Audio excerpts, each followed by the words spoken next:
Welcome, everybody, to another edition of Keep the Line Moving, the podcast designed to talk about leadership, life, and inspiration. I'm your host, Chris Gargano, and for episode 80, our topic is positive connections. Why are these so valuable in whatever we're doing, including playing Major League Baseball? We'll get to our guest in just a second, but I want to thank you for this positive connection between you, the listeners, and this podcast. I'm so appreciative that you recommend this podcast to your family, friends, and coworkers. Thank you. Back to our guest. It is former Major League second baseman Steve Sax, who played for the Los Angeles Dodgers to start his career, where he was Rookie of the Year and won 2 World Series before he went on to the New York Yankees, Chicago White Sox, and finishing his career with the Oakland Athletics in 1994.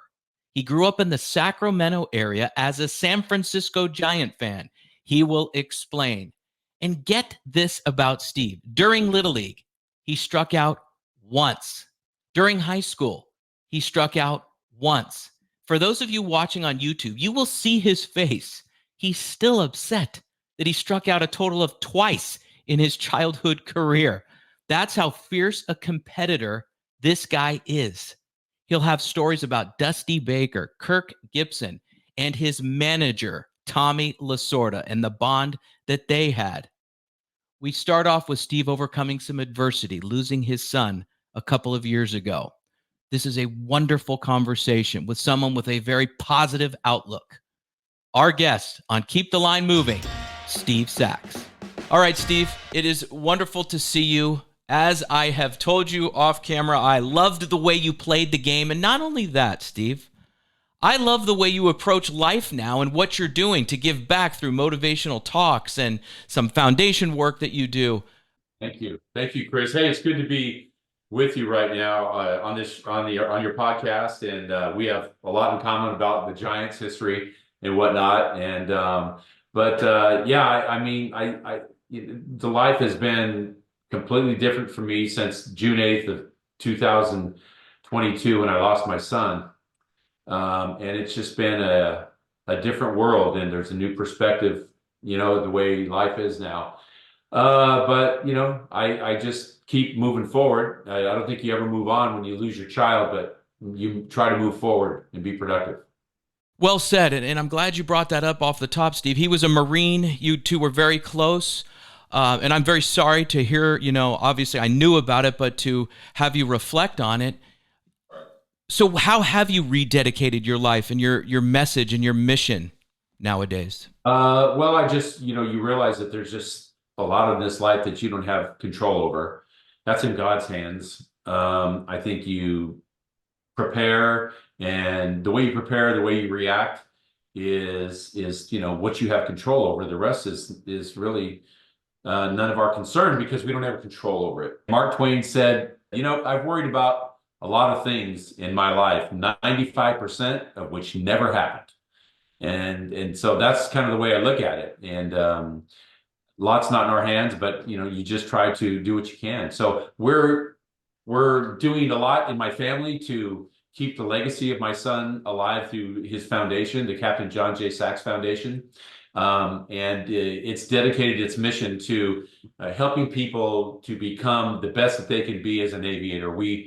We know how much my son loved to be an aviator, and this is the only thing he wanted to do, like I did when I was a little boy wanting to play baseball. He wanted to be an aviator. That's it. And he accomplished his dream in the Marine Corps. Unfortunately, lost his life. So what we're in a training accident. So what we're going to do is we're going to keep his legacy alive by helping others that had the same passion that John had to become an aviator, and whether it's through a hardship that they're going through in their life, or maybe it's trying to accomplish that goal, becoming an officer. So they got to go through college, and maybe there's some shortcomings there, whatever it may be. And it's pretty broad. It's not just in the military. It could be a child that wants to become an astronaut or whatever it may be. If they have a passion for flight, we want to help them get there. And that's the mission of the Captain John J. Sax Family Foundation. And if people want to go to his foundation, they can go to Johnny Our Hero, johnnyourhero.org, and they can check it out there. Oh, I love it. I love that. I'm so glad you gave out that information and the mission. I just think it's great. So that's consistent with what you talk about motivationally, right? You probably have a very similar outlook that your son had, wanting the best for people. So tell me about that. Steve Sachs Speaks. And then obviously Sachs in the Morning, your podcast. We're getting right to it. We're going to get to baseball, but I want to get right to what you're doing now because I find it so fascinating. Yeah, my podcast is a motivational podcast. It's kind of like what I do in my speeches. I try to help people realize, being their best self and being the best that they can be. And the podcast is structured at a couple of minutes in the morning, 3 to 5 minutes of positive nutrition before they start their workday. And so that's why it's called Sachs in the Morning. We want you to listen to it before you start your workday. So you mentioned like nourishment, for our psychology and our motivation. Like your podcast, Sports, Money, and Life. Fair? That's Sachs in the Morning. That's what you stand for, correct? Well, it covers everything, right? Exactly. So this podcast, the one you're on, Keep the Line Moving, which is a baseball term, my friend, as you know, which is leadership, life, and inspiration. So we both we're right in the same ballpark, no pun intended. Yes. So, Steve, how do you come up with your nuggets of wisdom 3 times a week? Because it's interesting. I've listened to dozens of them, and I found myself, and listen, your delivery and the way that you engage, you find yourself wanting to listen to the next one, I'm sure you get that feedback regularly. How do you come up with your topics?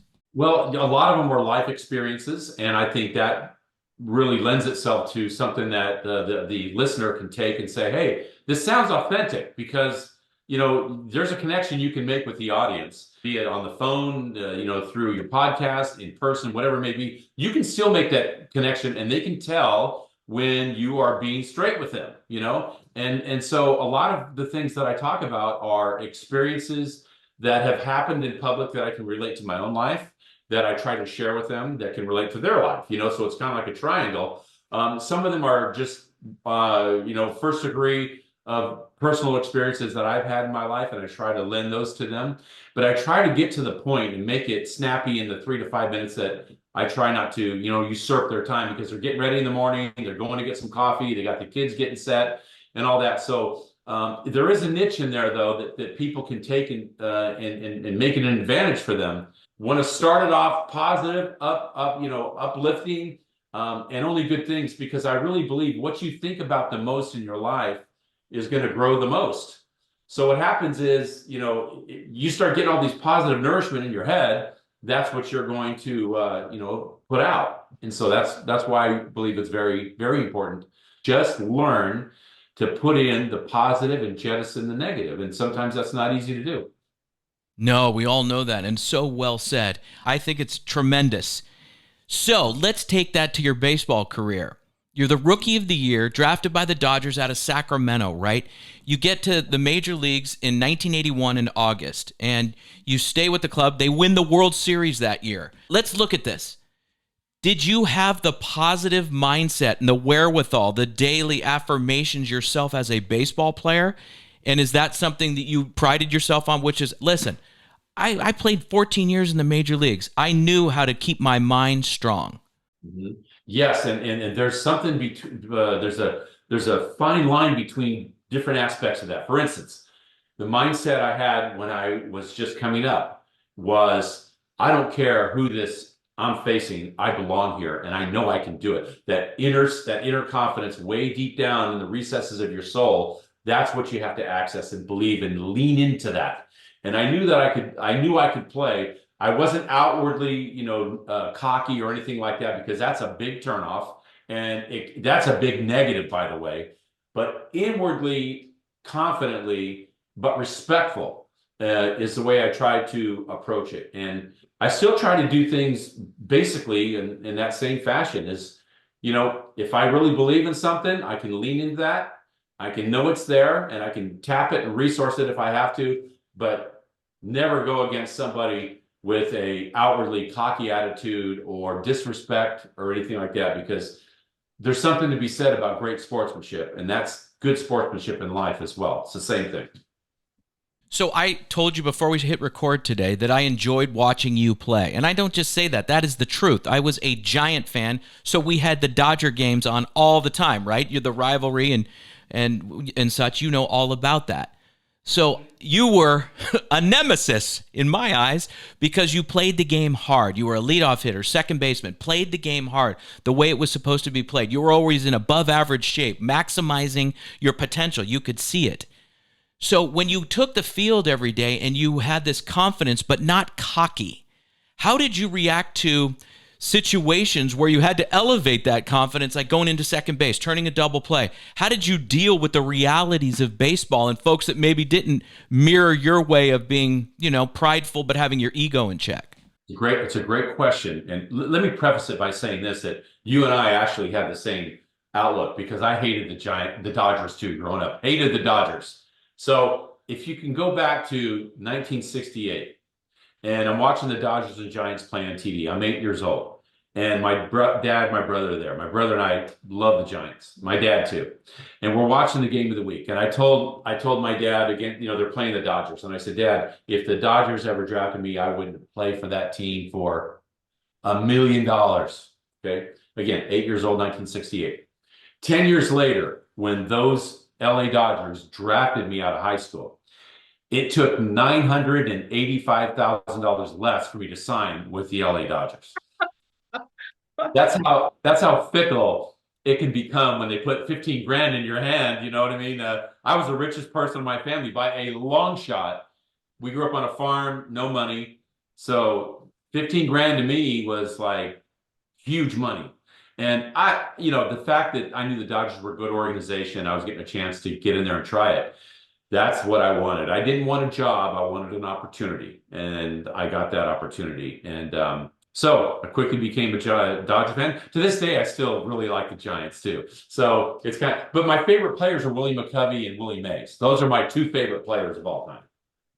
Now, okay, so hold on a second. So if your favorite players are Willie Mays and Willie McCovey, you'd be sitting in the dugout on a Saturday afternoon at Dodger Stadium. Vin Scully walks in. Tommy Lasorda walks in. I want to talk about Tommy.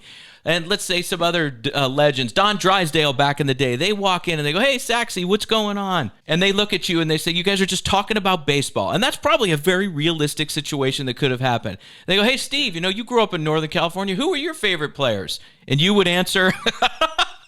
I say, with all due respect, gentlemen, and I would tell them, I was one of those guys like you that was saying, I hate the Dodgers. Those lily white uniforms, they're so damn lucky to get every break. I hate that Garvey dude, man. I mean, what do you have to be, 5'4" to play in that infield with the Dodgers? I can't stand these guys. They get every damn break. They're the luckiest team I've ever seen. That's what I was like. I hated the Dodgers, so I understand what people go through when they said, man, I don't like the Dodgers. Hey, Steve, the irony is Vin Scully's favorite player was Willie Mays, and he was open about that. That's the irony that I just thought of that, That's absolutely true. And Vin was an awesome guy. I remember one time in Cincinnati early in my career, I had a good game, and Vin interviewed me the next day on a Sunday morning, and the telecast back home, my family was watching it. They were able to get it up in Sacramento, and they were watching it. And then after that game, we were getting ready to leave on the bus. It was getaway day, and my parents said, hey, man, nice. They didn't say nice game or anything else, but their question was, what's Vin Scully like? They didn't care about me. They want to know about Vin Scully. So that's the way it was. Vin was amazing. He really was. In working with the Giants, I got to meet all those guys, the Tommy and Vin and everybody. People in San Francisco are going to tune me out right now, but I just loved those people with the Dodgers. All right. What was it like to play for Tommy Lasorda? It was a lot of fun. Tommy always went by the adage that contented cows give better milk. And, notice he'd make something to do with food. He always did. But he was fun to be around. The clubhouse was like your living room almost. You could go in there, you could say and be yourself, and the door was always open. Tommy would never rip you in the press. Never. He would never do that. Even if it was obvious, he wouldn't do it. If he had something to tell you about that he had to get off his chest, and if he had to rip you, he would take you in his office, close the door, one-on-one, and he'd rip you up if he had to. But before you left, he would say, okay, this is over now. Go get everybody and bring them in here and let's eat. And he'd give you a hug and a kiss. He'd kiss his players like I used to kiss my son. I'm half Italian. Tommy was full. I think that's why he liked the Italian side of me, whatever. But that's the way it was. And after that was over, it's done. It's buried. And that's why he never lost the clubhouse ever, because that thing was, there was no secrets in there ever. Everybody knew what was going on, and the door was always open. And we had a blast. We had a great time. So, Steve, look at this. You've been retired since the mid-90s, right? And you're reflecting back on your career. You went to the Yankees, the White Sox, finished the career with the A's, but you're looking back at your time with the Dodgers, and look at, you're smiling like you're back in the clubhouse or back in the dugout. So, as I told you, this podcast is about leadership, right? And you talk like a leader, you sound like a leader, you behave like a leader. You, meaning in the middle of the infield, who you were with Russell and other shortstops that you played with throughout your career. But what you're talking about with Tommy there is he set a culture for the Dodgers to win and to speak. His legacy is coming through you right now, of which you were a part of in the other Dodgers. Can you describe that how valuable that was? And you guys won in 81, and then you beat the A's in 88. So there was a lot of success. Tommy's a Hall of Famer, for goodness sakes. There's a ton of Hall of Famers and great players like yourself. Tell me about that culture and how you look back on that. There's so much value in that, a legacy. And there was playoff appearances in 83 and 85 as well. And there were all-star games in there with multiple players. So here's if I could sum it up in a nutshell with Tommy Lasorda. If you look at all the managers in baseball, the X's and O's, bring that guy in, right-handed pitcher coming in from the bullpen on their side. Okay, who do we got on the bench that's left-handed and we can hit? Who's the threat? Whatever. Those type of things, X's and O's, you know what? Flip a coin. They're all the same. They know what's going on. You got bench coaches there. Rarely do major league managers make a big glaring mistake. Once in a while, they'll make a little mistake, maybe, but they're all the same. I mean, Tommy was right there with everybody else. But what separates the Hall of Famers like himself is the interpersonal part of being a manager, the relationships, the knowing, not forgetting a name. Tommy Lasorda. My brother was up a little bit with the Dodgers. Tommy Lasorda would ask me 20 years later, how's David's wife, Patsy? How's their kids, Summer and Lindsay and little David doing? How's everybody? This guy was amazing with names. He never forgot a name. He knew who was sick. He knew who was unfortunately going through a divorce. He knew everything about that team. And he never, managers, there's a difference between a manager and a leader. A manager treats everybody the same. Leaders don't treat everybody the same. Now, the rules are the same, but people aren't. And the rules are the same for everybody, but leaders know that people are different. And he would not treat everybody the same. He had the rules the same, but he knew which guy to push, which guy to jab, which guy to pull back on, which guy that had to be hammered. He knew all those things, and he never treated everybody the same. He got the same rules, but he knew that what buttons to push on everybody, and that's what he was a genius at doing that. And that's why he's in the Hall of Fame, because he never lost the clubhouse. And it's generational, because I saw guys before me, guys after me, and when I played, that would run through a wall for him. I mean, when that game started, nobody played harder than the Dodgers. When I was there, everybody busted their tail and never complained about it. And it's because they played hard for Tommy, because of that clubhouse that he had there. We all could be ourselves. We loved being there. We loved being at the ballpark. We very seldom had disruptions on the team. If there was, he stopped that like that. I mean, it never had a chance. And he let the players police themselves, which was great. I don't think Tommy ever had a bad check. So he let you police yourself, and players did it. And if somebody was not on the not 100% because of whatever reason, boy, the players let him know it. Tommy didn't even have to do it. And that's what leadership is not having to be a dictator in that clubhouse. That's what leadership is, not having to do it. There's no other word to say but wow on that description of Tommy and your clubhouse and the Dodgers at that time. So let's talk about some of those players that did police, right? That you guys policed each other. You played with some incredible guys. Dusty Baker, look what he went on to do, right? He was an incredible player. And then look what he did managing, right? And most recently with the Astros getting that world title, right? And that's no surprise. Dusty was Dusty actually lives right down the street from me. And Dusty is still a very close friend. I see him. I do the River Cats games, the AAA for the Giants. I broadcast their Saturday TV games. And I see Dusty there periodically, and same guy, you know. Dusty's dad and my dad were very good friends. They used to get together and watch us on the gigantic satellites in my dad's house. Then my dad and my uncle would go over to Dusty's dad's house, Johnny Baker, and watch the game there. And they would watch us for a lot of our games where they were all watching together. But he was one of the guys, Dusty, definitely that kind of a guy that would police.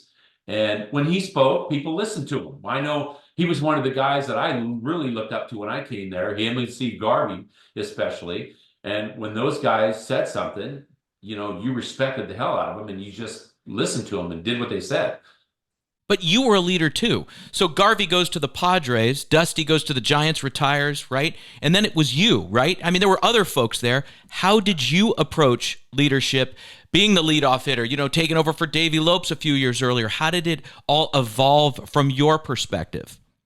I just tried to remember what all the guys did for me, you know, like taking the young guys out and helping them buy a suit or something. Taking the clubhouse guys that shine your shoes all the time, having them over the house for a barbecue, or you know, just things like that. You know, helping them out, and questions that they may have about this or that. What do we do on this road trip? What's the intricacies of this ballpark compared to the next one we're going? Oh yeah, and by the way, watch the jet out right there when you go to Fenway Park, because if you go too far in for a foul ball, you could have your leg cut off or whatever. You know, just things like that, trying to lend some advice that I had to maybe learn the hard way, or you know, was able to listen to a guy that helped me, and so I never got to go through those potholes and whatever, and tried to lend that to the next guy and spending time with the guys. You know, I liked being with the young guys. It was fun hanging out with them, you know, telling jokes and things like that. Keeps everybody loose. I like to laugh in the clubhouse. But once the game starts, to me, playing the game was, it was almost a life and death thing. I mean, that's how hard it meant to me. That's how striking out to me was ultra personal. Striking out to me was, that guy just shoved on me, and man, that didn't sit right with me. I'd almost want to fight a guy when he struck me out. That's how personal it was to strike out. I mean, the essence of winning in the game in the micro sense as well. Maybe a strikeout in the eighth inning, that infuriated me, you know. And so it was like that in spring training games. I didn't like striking out. I didn't like making an error. I didn't like getting thrown out on a steal. Those things really bugged me, you know. And so if other players could capture that as well, then that maybe is a good thing too. Steve, did that start at James Marshall High School in Sacramento? Were you that fierce of a competitor as a young kid? Yeah, I was. I remember I struck in my little league, when I was in little league, I struck out one time in my little league career. And same thing in my high school career. I struck out one time. And it bugged me so much that it was just I couldn't believe it. I couldn't believe I struck out. I remember a guy named Russell Gums, who went to Lincoln High School, struck me out on an inside fastball. I think that's the only time I struck out in high school, and on an inside pitch. And I remember I jumped out of the way and the umpire called it a strike, and I couldn't believe. I thought, I can't believe I struck out even one time. I couldn't believe it, because I wanted to get a hit. I thought I could get a hit every single time I came up.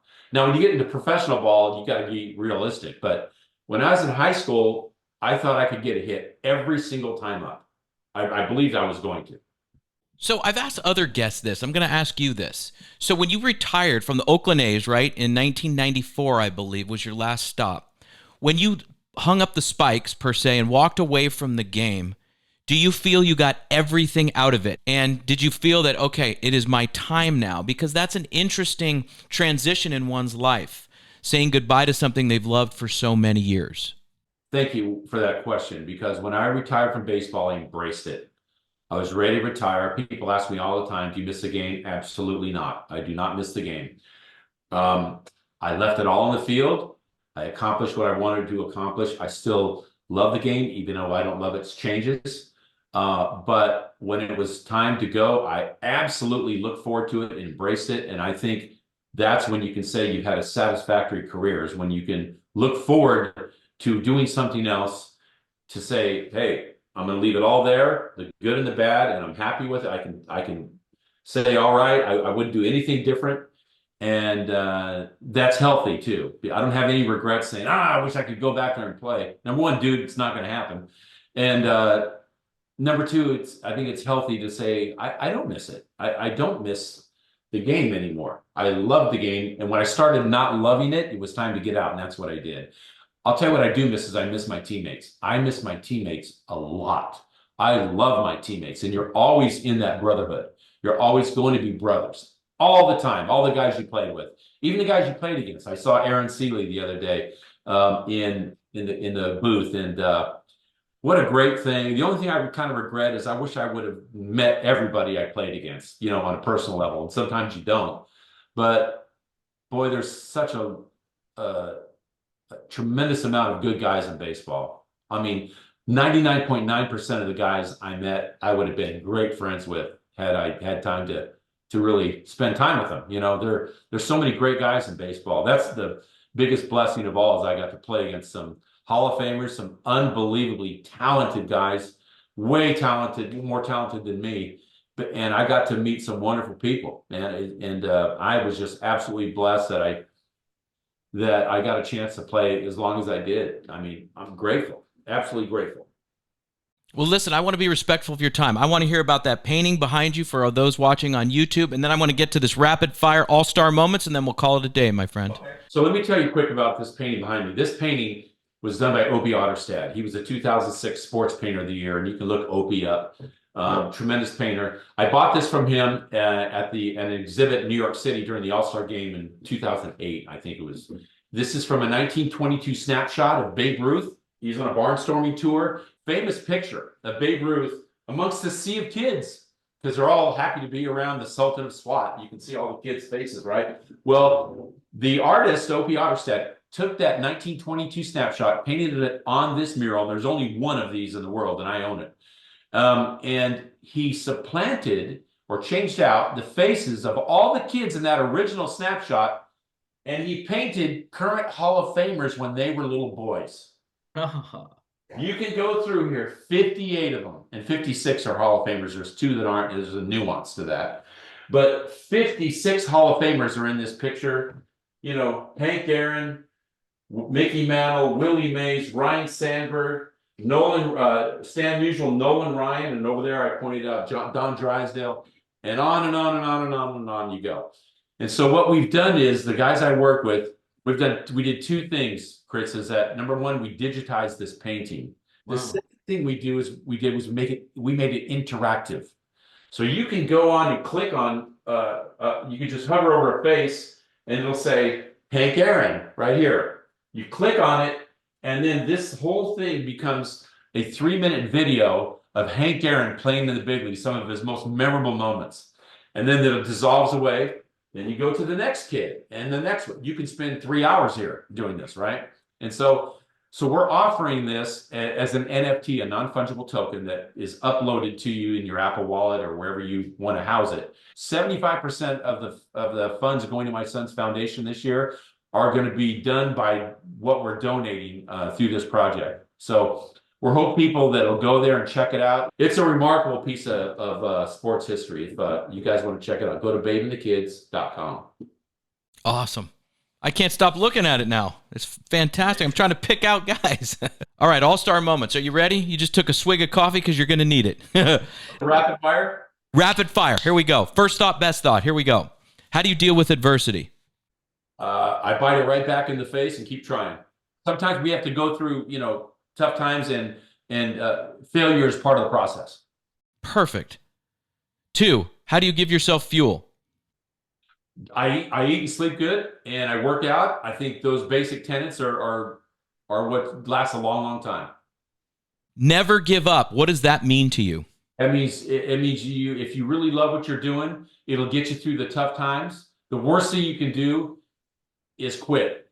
Don't ever quit. It's terrible. The value of collaboration is what? The value of collaboration is expanding the ideas of multiple people, which is much better than just one. Okay, now I'm going off script because I wrote these this morning. The best leader or player you ever played with? I would say Lasorda's one. Don Mattingly's another. Mike Scioscia, tremendous. How about those to start? Dusty Baker, Steve Garvey, amazing. Tremendous. And I would spend hours talking to you about those guys. I think it's fantastic. All right. The best manager you ever played against and why? I would say one of the best I ever played against was Sparky Anderson. He was phenomenal, and much for the same reasons about Lasorda. He knew his players extremely well, and is a great strategist. Used his bullpen extremely well, and had confidence in his bench. And everybody on the team, from, we had what was called the stuntmen. I don't know if you're familiar with the stuntmen. Mickey Hatcher took this on as their own entity. The guys that's sitting on the bench, we are called the stuntmen because we're not the regulars. We go in for people, so we're called the stuntmen. If we don't have the stuntmen on our team in 1988, we don't win the World Series. Last question. Where were you when Gibson hit the game-winning home run against Eckersley? I was on deck. I was the next guy up. What ran through your body when that took place? Well, let me tell you before. I was thinking, how am I going to win this game? Because there's a good chance I'm going to get up. I was thinking, how am I going to approach Dennis Eckersley? And the answer to that was I was going to be very aggressive on him because he goes at people. And I wanted his fastball. And then about that time, I heard click, and I'm looking at that ball go out of the stadium. I think, I don't have to worry about this. It was almost like dropping the mic. I dropped my bat. I said, this game's over. And it was amazing. That's awesome. Steve, this was great. Thank you so much. Thank you for having me on, too. I really appreciate it. And we thank Steve very much for being on the show. I have 2 takeaways and a note for you. The first takeaway is when asked about the opposing manager that he respected, Steve said Hall of Famer Sparky Anderson. And the reason he gave was he knew his players. He didn't say he was a tactical manager, which Sparky was, right? He won the World Series with the Reds and the Big Red Machine, a couple of them, and with Detroit in 1984. So this guy knew the game very well. But what Steve said was he knew his players, managing the way they needed to take the field. Meaning, was this guy tired? Did the stress get to this guy last night? How do I maneuver and win by getting to know my players, which is consistent with my second takeaway, which Steve shared with us today, and his relationship with Dodger manager, another Hall of Famer, Tommy Lasorda. And you can go into Tommy's office and air it out. And Tommy was transparent, and you could be transparent back to Tommy. But at the end of it, he would give you a kiss. That's what Steve said. You'd leave the office, and it was over. There was a mutual respect. And that's why Tommy's in the Hall of Fame, and they won 2 World Series in the 80s. And now my final note for you. We are going to have some audio-only podcasts, little short episodes coming up in mid-June and taking us to mid-July. We were going to take a month off, but I just couldn't do it. So you will notice that we will have audio-only short episodes mid-June to mid-July. Hope you enjoy them very much. They will be good. Thank you for being part of this week's Keep the Line Moving. We'll see you next week, everybody. Take care. Every week, you hear guests on this podcast talk about some of their biggest leadership challenges. As a leader, you want to make an impact on those you lead and reach your organization's goals, while also optimizing your time management. Wherever you are in your leadership journey, we could all use some help. This is what we focus on with our group and individual coaching services. To book a call or get more information, email me directly at chrisg@garganoleadership.com or visit our website at garganoleadership.com. For our podcast and video producer, Jack Radutsky, and our marketing coordinator, Savin Narwal, have a great week, everybody.